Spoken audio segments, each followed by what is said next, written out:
our law enforcement officers make sure that they're able to do their work and uphold the law in a manner that allows them to go home safely to their families at night.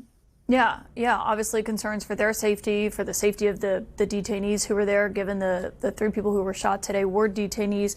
The acting ICE director said that the people who were in custody were not the intended targets of this shooting. I think some people might ask, well, given it was detainees who were shot today, what that information is based on tonight. Well, we'll wait for the FBI to do their work, but we do know that the way that this building was covered in bullet holes, which was discovered, after the shooting happened and after the immediate, consequences that we saw when everybody started to do investigative work, we saw that literally the building was showered with bullets. And when we saw the ammunition and how it was marked as well, I think that is helping investigators to find out what a motive might be. But we don't believe from the pattern that we've seen that there was a specific individual that the shooter was looking for.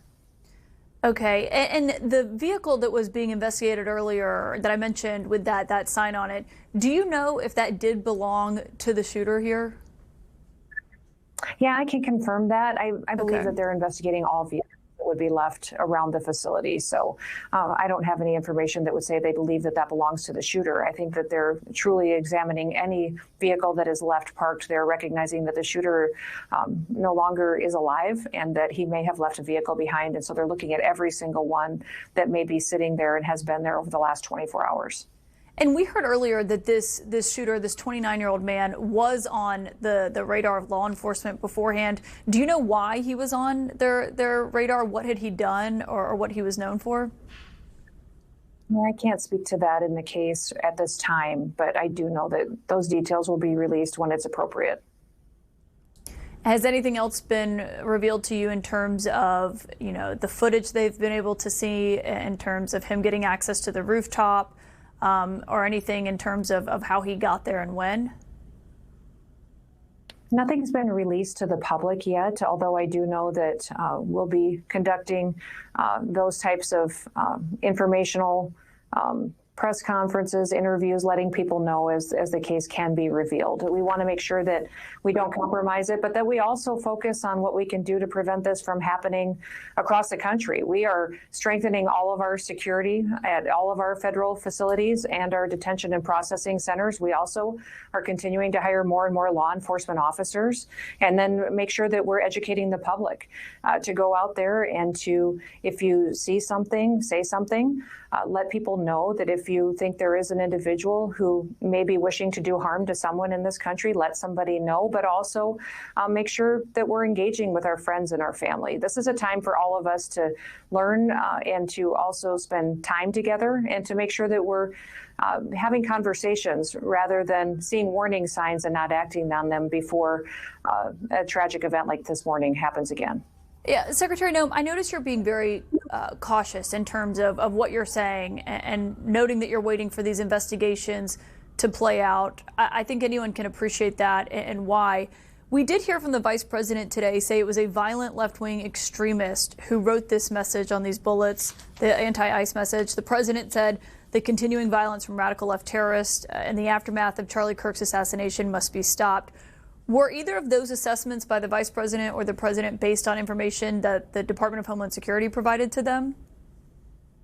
Well, we've seen a lot of patterns across this country over the last several weeks and months, and we have been focused on making sure that our ICE officers have the ability to operate safely. In fact, they've seen 1,000% increase in violent attacks against them from city to city and across this country. And so we know that we have an opportunity here to make sure that we not only can support them, but also to have their backs when they're out there in many of these cities.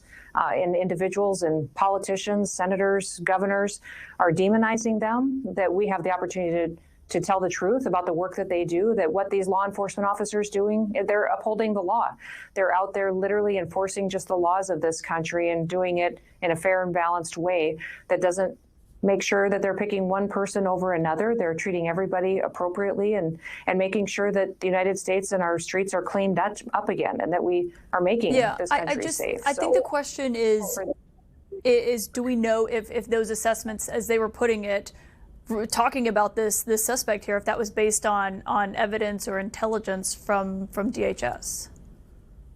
Now, the indication and the evidence that has been revealed to the public so far indicates that it is someone who is very much against our ICE officers and the work that they were doing and opposed to what they're doing, just opening up fire on an ICE processing facility where they knew that law enforcement officers would be and individuals would be, gives us some indication as to how this individual felt about his beliefs, what he believed should be happening, and we will continue to dig into his background and to see what may have motivated him and learn from him and see what we can do to prevent it in the future. Oh, okay, but so the evidence so far, though, we've seen the bullet casing that the FBI director put out today. Obviously, the fact that this was an ICE facility. Has anything else been provided to the president or the vice president for what they said today, for their statements?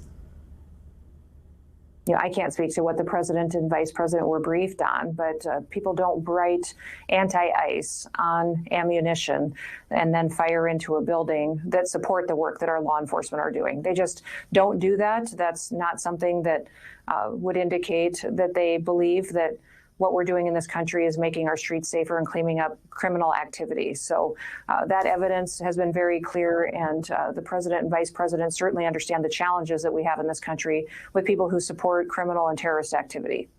Yeah, and obviously, I've heard, from the deputy ICE director earlier saying the investigation is very much still ongoing. Obviously, we can all see those bullet casings for ourselves. Can I ask you, because you mentioned the comments that have been made about ICE agents throughout the country. This has been something that we've seen a lot of focus from the administration on today, and what's been said about ICE agents.